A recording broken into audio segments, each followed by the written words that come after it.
음식은 사람과 사람을 이어준다고들 하죠. 그런데 한 입의 음식이 과거의 기억을 떠올리게 하고 상처를 보듬고 마음을 바꿔놓을 수도 있다면 믿으시겠어요? 저는 한번 아주 멀리서 온 사람이 국밥 한 숟갈을 먹고 눈물을 쏟는 걸 본 적이 있습니다. 그게 맵거나 낯설어서가 아니었어요. 그 맛이, 그 온기가 자기가 잃어버렸다고 믿었던 어떤 소중한 걸 되살려줬기 때문이었죠. 이 이야기는 단순히 음식에 관한 얘기가 아니에요. 집이란 무엇인지 마음을 어루만지는 따뜻함이 뭔지를 담고 있죠. 어느 겨울 서울에 찬 바람 부는 오후, 미국에서 온 여행자 데니얼은 우연히 좁은 골목 안쪽 작은 식당 하나로 걸어 들어갑니다. 그가 그 안에서 무심코 맛보게 될 단 한 그릇이 그의 모든 걸 흔들어 놓을 줄은 꿈에도 몰랐겠죠. 자, 이제 이야기를 시작해볼까요? 이튿날 오후쯤이었어요. 회색 구름이 잔뜩 낀 하늘 아래 바람은 한층 더 매서워졌고 다니엘은 어깨를 웅크린 채 이태원 뒷골목을 걷고 있었죠. 지도도 안내책자도 없이 그저 발길 닿는 대로 걷고 있던 거예요. 여행자 같진 않았어요. 오히려 뭔가 잊고 싶은 게 있는 사람처럼요. 그렇게 골목을 걷다가 다니엘은 갑자기 멈췄어요. 어디선가 김이 피어오르는 따뜻한 냄새가 코끝을 스쳤거든요. 맵지도 달지도 않은 이상하게 익숙한 향기였죠. 시선을 돌려보니 오래된 제과점 옆에 낮은 한옥 건물 하나가 조용히 자리 잡고 있었어요. 그 위엔 간단하게 우리의 맛이라고 적힌 나무 간판이 걸려 있었고요. 이상하게도 마음이 끌렸어요. 마치 누군가 조용히 여기로 와 하고 속삭이는 것처럼요. 배도 고팠겠다. 다니엘은 문을 밀고 그 작은 가게 안으로 들어갔습니다. 문이 열리는 소리에 작은 방 안에 따뜻한 공기가 확 퍼졌어요. 내부는 생각보다 아담했어요. 나무 바닥에 낮은 테이블 몇 개, 주방 쪽에 할머니 한 분이 등을 돌린 채 서 계셨죠. 자그마한 공간인데도 참 편안했어요. 마치 어릴 적 할머니 댁에 온 것처럼요. 다니엘은 조심스럽게 한자리에 앉으며 어색하게 안녕하세요라고 인사를 했어요. 발음은 조금 서툴렀지만 진심은 느껴졌죠. 주방 쪽에서 일하던 할머니가 뒤를 돌아보다가 조용히 웃으셨어요. 어서 와요. 추울 텐데 따뜻한 거 드릴게요. 다니엘이 뭔가 더 말하려 했지만 말을 잇지 못했어요. 대신 고개만 끄덕였죠. 조금 있으니 뚝배기 하나가 눈앞에 놓였어요. 김이 모락모락 나는 국밥이었어요. 뭔지 모르게 익숙한 냄새에 그는 잠시 멍하게 그릇을 바라보다가 수저를 들어 얌전하게 한 숟갈 먹었어요. 그 순간이었어요. 첫 숟갈이 입안에 들어가자 그의 눈동자가 미세하게 흔들렸어요. 천천히 씹으며 이마를 찌푸리더니 이내 눈가가 촉촉해졌죠. 할머니는 조용히 손을 닦으며 그 모습을 지켜보다가 말했어요. 그리운 맛이었나봐요. 다니엘은 잠깐을 망설이다가 조용히 입을 열었어요. 미국에서 어릴 적 할머니가 끓여주시던 거랑 비슷해요. 잊었는 줄 알았는데 기억이 나요. 그는 말끝을 흐리며 다시 국밥을 떠먹었어요. 이번엔 천천히, 아주 천천히. 그 따뜻한 국물 속엔 단지 맛만 있는 게 아니었거든요. 오래된 기억, 잊고 있던 온기, 그리고 아주 조금 위로 같은 게 스며 있었죠. 그날 이후로 다니엘은 그 가게를 자주 찾았어요. 누군가를 기다리는 듯한 얼굴로요. 세상 끝에서 다시 만난 그 한 그릇이 그의 겨울에 작지만 깊은 온기를 남겨주고 있었어요. 작은 식당 안은 조명이 은은하고 따뜻했어요. 벽에는 메뉴판 같은 것도 없었고요. 그저 나무 칠판에만 분필로 오늘의 특별 메뉴 된장찌개라고 적혀 있었어요. 가게 안쪽엔 한 할머니가 조용히 서 계셨고 그녀의 흰 머리는 수수한 스카프로 단정하게 묶여 있었어요. 다니엘은 그 말이 무슨 뜻인지 정확히 몰랐지만 냄새만으로도 뭔가 마음이 편해졌어요. 어릴 적 어딘가에서 맡아본 것 같은 향기랄까요? 혹은 잊고 지냈던 기억들이 문득 떠오를 것만 같은 그런 냄새였어요. 그는 조심스럽게 칠판을 가리키며 웃어 보였고요. 할머니도 조용히 얼굴을 들어 다니엘의 눈을 바라보다가 작게 웃었어요. 둘 사이에는 말 한마디 없었지만 그 순간엔 꼭 통하는 뭔가가 있었던 것 같았어요. 말로 설명하긴 어렵지만 괜찮다, 여기 있어도 된다는 마음이 오고 간 느낌이랄까요? 다니엘은 창가 쪽 자리에 앉아서 손을 비비며 몸을 녹였어요. 바깥은 한겨울이었고 그는 장갑도 없이 하염없이 서울거리를 걷다가 이 식당에 들어온 참이었거든요. 유리창 너머로는 희미하게 눈발까지 흩날리고 있었어요. 주방 쪽에서는 된장찌개 끓는 소리가 은근하게 묻어났어요. 뽀글뽀글 소리와 함께 코끝을 간지리는 구수한 향기가 자꾸만 그의 시선을 끌었죠. 뭔가 특별하게 화려한 것도 아니고 다른 나라 사람에게 익숙한 맛도 아니겠지만 이상하게 다니엘에겐 그 향기가 마음을 편하게 해줬어요. 조금 후 할머니는 조심스레 뚝배기 하나를 들고 다니엘 앞에 놓아주셨어요. 들깨가루가 살짝 뿌려진 감자, 애호박, 두부, 그리고 두툼하게 썬 고기까지 듬뿍 들어있었죠. 증기가 모락모락 올라오면서 테이블 너머로 따뜻한 김이 흘러왔고 다니엘은 본능적으로 손을 모아 김을 쐬었어요. 수저를 들어 한 숟갈 떠본 그는 입안 가득 퍼지는 그 익숙하면서도 처음 같은 맛에 잠시 눈을 감았어요. 그 눈빛이 달라졌거든요. 무언가 단단했던 마음이 스르르 풀리는 듯 했어요. 할머니는 조용히 그 모습을 지켜보다가 부드럽게 말했어요. 된장은 속을 좀 편하게 해줘요. 맘도 같이. 다니엘은 깜짝 놀란 듯 고개를 들었고 그제야 할머니가 영어를 조금 안다는 걸 깨달았어요. 하지만 뭐랄까 언어는 별로 중요하지 않았던 것 같기도 해요. 그 따뜻한 찌개 한 그릇과 서로 나눈 그 깊은 눈빛이 훨씬 더 많은 말을 대신하고 있었으니까요. 그렇게 다니엘은 자신의 추위를 녹여준 된장찌개 한 그릇 앞에서 오랜만에 진짜로 편하다는 기분을 느꼈답니다. 된장찌개가 테이블에 놓인 순간 김이 모락모락 피어올랐습니다. 따뜻한 김이 하늘하늘하게 허공을 맴돌면서 공기마저 몽글몽글 부드럽게 만들어주는 것 같았죠. 뚝배기 안에는 보글보글 끓고 있는 갈색 국물 속에 파가 송송 떠있고 말랑한 두부랑 큼직한 감자 조각 그리고 투박하게 썬 고기까지 듬뿍 들어있었어요. 다니엘은 저도 모르게 몸을 앞으로 숙였고 수저로 조심스럽게 한 숟갈 떠서 그 맛을 천천히 음미해봤어요. 입안에 퍼지는 맛은 단순히 짜다거나 구수하다 정도로는 설명이 안 됐어요. 짭조름하면서도 진하고 뭔가 흙냄새 같은 자연스러움이 배어있었죠. 그런데 그 안에는 또 다른 게 있었어요. 딱 꼬집어 말하긴 어렵지만 뭔가 기억 속에 묻혀있던 느낌이 스멀스멀 올라오는 것 같은 그런 맛이었습니다. 다니엘은 그 자리에 잠시 멈춰 서서 수저를 든 채 가만히 숨을 쉬었어요. 어디선가 느껴본 듯한 향, 그리고 그 냄새 속에 섞여있던 따뜻한 감정. 조금 있으니 눈가가 촉촉해지기 시작했죠. 그는 다른 사람 눈치도 못 챌 만큼 조용히 아주 작게 속삭였어요. 엄마? 그의 목소리는 마치 속 안 깊은 데서 툭 튀어나온 말 같았고요. 스스로도 놀란 눈치였어요. 손끝이 살짝 떨릴 정도로 감정이 북받쳐 오르면서 두 번째 숟가락도 그냥 조심스럽게 떠서 입에 넣었어요. 가게 주인인 할머니는 조용히 주방 쪽에서 그 모습을 지켜보고 있었어요. 아무 말도 하지 않았지만 그 눈빛엔 무언가 알겠다는 듯한 따뜻함이 담겨 있었죠. 말로 건네진 건 없었는데도 그 시선 하나만으로도 다니엘은 위로받는 느낌이 들었어요. 식당 안은 조용했고 밖에서는 눈이 조용히 내리고 있었어요. 그 따뜻한 찌개 한 그릇과 낯선 누군가의 다정한 시선이 다니엘의 차가운 마음을 천천히 녹여주고 있었던 거죠. 그날 다니엘은 단순히 배를 채운 게 아니라 잊고 있던 무언가를 떠올릴 수 있었던 하루였어요. 그리고 아마도 그건 오래전부터 그리워하던 그리움의 냄새였는지도 몰라요. 다니엘은 뚝배기에서 김이 피어오르는 된장찌개를 바라보다가 조용히 숨을 들이마셨어요. 그 순간이었어요. 어릴 때 기억 속 아주 가끔 엄마가 만들어주던 그 냄새가 확 하고 머릿속에 퍼졌거든요. 어릴 적 다니엘은 캘리포니아에서 혼자 아이를 키우던 한국인 엄마와 살았어요. 바쁘고 빠듯한 삶 속에서 둘이 함께 앉아 먹는 따뜻한 밥 한 끼는 흔하지 않았어요. 그래도 아주 가끔 여유가 생기던 날이면 엄마는 꼭 된장찌개를 끓였어요. 이 국물 안에 엄마 영혼이 들어있다라며 웃던 엄마의 목소리가 아직도 귓가에 선명했죠.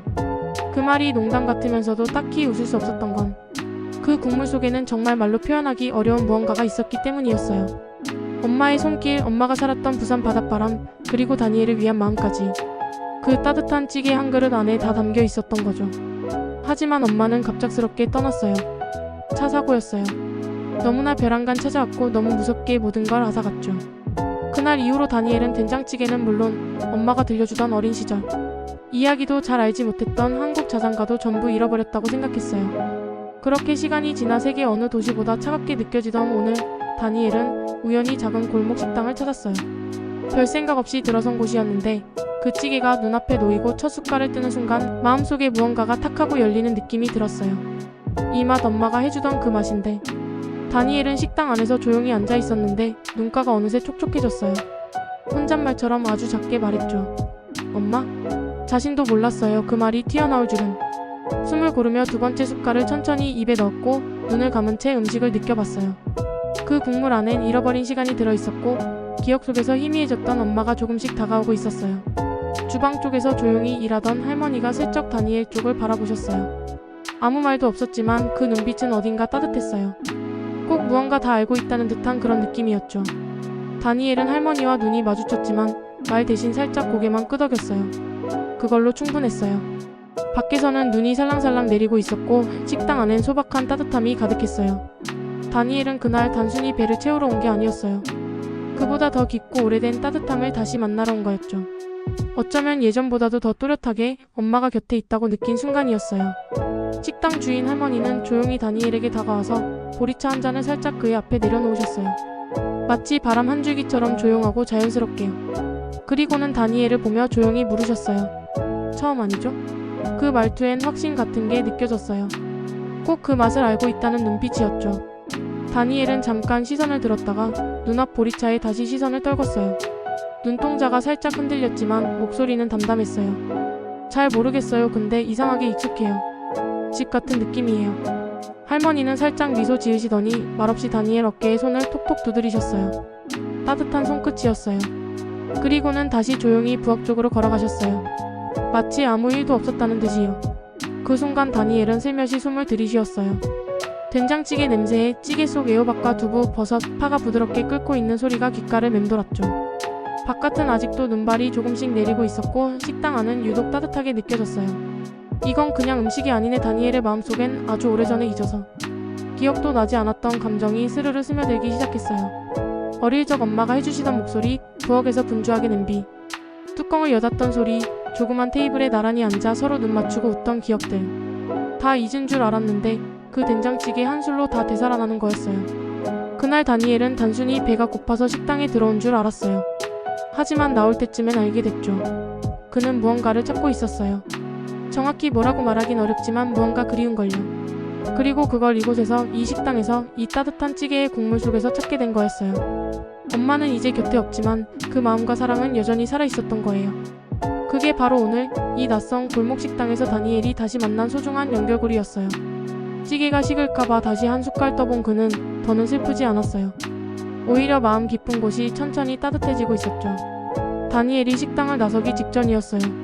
눈발이 아직도 살짝 내리는 골목길 앞에서 그는 잠깐 망설이다가 조심스럽게 고개를 돌렸어요.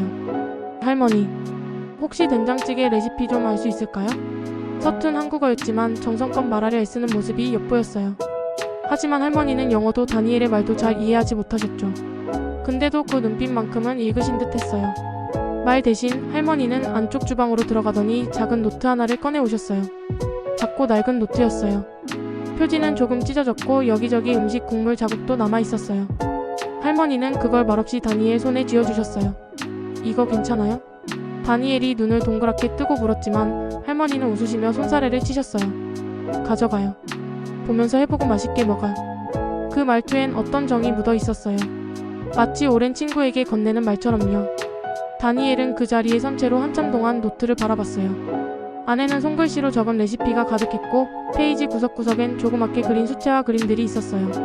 김치찌개, 고등어조림, 동그랑땡처럼 보이는 반찬들. 한 장 한 장이 마치 보물이었죠. 그날 이후로 다니엘은 매일같이 그 식당을 찾았어요.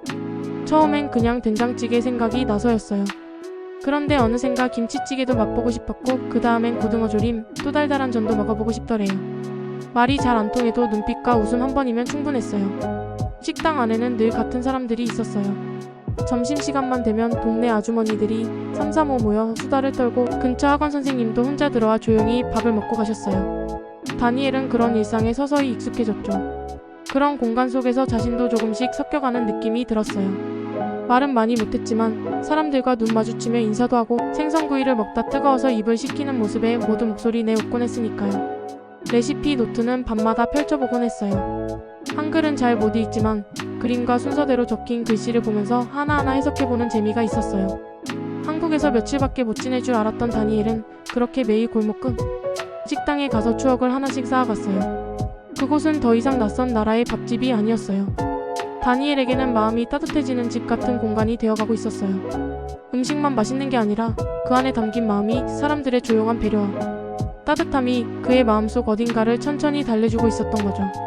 언젠가 돌아가더라도 다니엘은 이 노트와 함께 그 따뜻했던 식당을 기억할 거예요. 그리고 언젠가 자신 역시 누군가에게 그런 따뜻함을 전해줄 수 있겠다고 조심스레 생각해봤어요. 다니엘 씨는 원래 일주일만 있다가 돌아갈 생각이었는데요. 어느새 한 달이 훌쩍 지나버렸어요. 처음엔 그냥 한국 음식이 궁금해서, 또 어쩌면 잠깐 다른 세상에서 숨 돌리고 싶어서 온 거였대요. 근데 이젠 그 골목길도 작은 식당도 낯설지 않게 느껴졌어요. 그는 매일 아침 카메라를 챙겨서 동네를 천천히 걸었어요. 벤치에 앉은 할아버지들과 눈인사도 나누고 떡볶이 가게 앞을 지날 땐 아이들 웃음소리에 절로 미소가 지어졌지요. 예전엔 몰랐던 소소한 풍경들이 이젠 마음 한구석을 꼭 붙잡고 있었어요. 다니엘 씨는 하루 끝날 때마다 그날 찍은 사진들과 마음에 남은 장면들을 일기장에 적었어요. 그리고 어느 날부터는 짧은 영상을 만들기 시작했죠. 그냥 여행자가 찍는 그런 영상이 아니에요. 골목에서 나는 된장 냄새, 국밥집 유리창에 맺힌 김 할머니가 빨래 너는 모습 같은 아무것도 아닌 장면들이 그의 렌즈 안에 담겼어요. 앵글도 조심스럽고 말투도 조용했지만 그 영상에는 무언가 따뜻한 마음이 분명히 들어있었어요. 그중 하나를 미국에 있는 사촌에게 보냈대요. 별 기대는 안 했는데 며칠 뒤 도착한 답장은 짧았지만 마음을 쿵 하고 치더래요. 너 삼촌 현이랑 똑 닮았어. 웃는 건 꼭 엄마 같고. 그 말을 읽는 순간 가슴이 찡했대요. 엄마랑 외삼촌 얘기는 어릴 때 잠깐 들은 기억이 있지만 그렇게 직접 문장으로 딱 받아보니 뭔가 가슴이 뜨거워지더래요. 그동안 잊고 살았던 무언가가 슬며시 깨어나는 기분이었어요. 그래, 어쩌면 내가 다시 나를 찾아가는 중일지도 몰라. 그는 그렇게 생각했대요. 말도 잘 안 통하는 나라에서 밥 한 그릇, 된장 냄새에 마음이 물컹해지고 눈빛 하나에도 위로받고. 음식이라는 게 참 신기하죠. 그냥 배를 채우는 것 같지만 사실은 마음을 채워주는 거였어요. 다니엘 씨는 이제 그 노트와 그 영상들 그리고 골목길에 스며있던 따뜻함 덕분에 자기 뿌리를 조금씩 느껴가는 중이었어요. 언젠가 다시 본래 자리로 돌아가더라도 그는 이 경험을 평생 간직하게 될 거예요. 어쩌면 그렇게 음식을 통해 흩어진 자신을 천천히 다시 모아가고 있었던 거죠. 몇 달이 지나고 나서요, 다니엘 씨는 다시 LA에 있는 자그마한 자기 아파트에 있었어요. 작은 주방에는 고춧가루가 살짝 묻은 앞치마를 두르고 있었고요. 좁은 싱크대 앞에 선 그는 낡은 수첩을 조심스럽게 펼쳐놓고 거기에 적힌 레시피를 하나도 빠짐없이 따라하고 있었어요. 어떤 글자들은 번져서 잘 보이지 않았지만 다니엘 씨는 워낙 많이 본 터라 이제는 거의 외우다시피 했죠. 된장찌개가 보글보글 끓고 있던 냄비에서 고소하고 깊은 냄새가 퍼졌어요. 문을 닫지 않았는데도 이웃집에서 무슨 찌개 끓이세요? 하고 물어볼까 봐 조마조마할 만큼 진한 향이었어요. 그는 국자를 살짝 들어 찌개를 끼얹 듯이 살펴보다가 고개를 끄덕였어요. 됐어. 이번엔 제대로 갔다. 그는 찌개를 조심스럽게 그릇에 옮겨 담았어요. 김이 자욱하게 올라오는 걸 보며 한참을 그냥 바라봤죠. 손등으로 앞머리를 넘기고는 식탁 의자에 천천히 앉았어요. 몇 달 전 서울의 어느 밤 골목 어귀에 퍼지던 그 된장 냄새랑 어쩌면 똑같았어요. 그때는 향기만 맡아도 울컥했는데 이상하게 오늘은 눈물이 나지 않았어요. 그는 조용히 숟가락을 들어 찌개 국물을 한 입 떠봤어요. 짭짤하면서도 구수하고 입안에 퍼지는 익숙한 맛이 참 따뜻했어요. 마치 오래된 기억이 국물 속에서 하나씩 피어나는 것처럼요. 예전엔 그냥 한국 음식이 신기해서 시작했던 게 이젠 마음을 붙잡아주는 무언가가 되어버린 거죠. 다니엘 씨는 그릇 앞에 앉은 채로 살짝 웃으며 혼잣말처럼 중얼거렸어요. 이젠 여기서도 괜찮네. 나 돌아왔구나. 어쩌면 LA라는 도시가 변한 건 아닌데 다니엘 씨 마음속에서 무언가가 딱 자리 잡은 느낌이었어요. 서울 거리에서 느꼈던 정겨움이 이제 이 조그만 아파트 안에서도 느껴졌거든요. 식탁 너머엔 카메라가 삼각대 위에 조용히 올려져 있었어요. 몇 시간 전부터 찍고 있던 영상은 이제 끝을 향해 가고 있었죠. 다니엘 씨는 마지막 장면을 찍으며 살짝 카메라를 보고 이야기하듯 말했어요. 혹시 여러분도 이런 음식 하나쯤 있지 않으세요? 된장찌개가 아니어도 괜찮아요. 할머니가 끓여주시던 찌개나 아빠가 구워주신 고기처럼요. 그런 음식은 마음을 포근하게 감싸주잖아요. 오늘 이야기 들어주셔서 진심으로 감사합니다.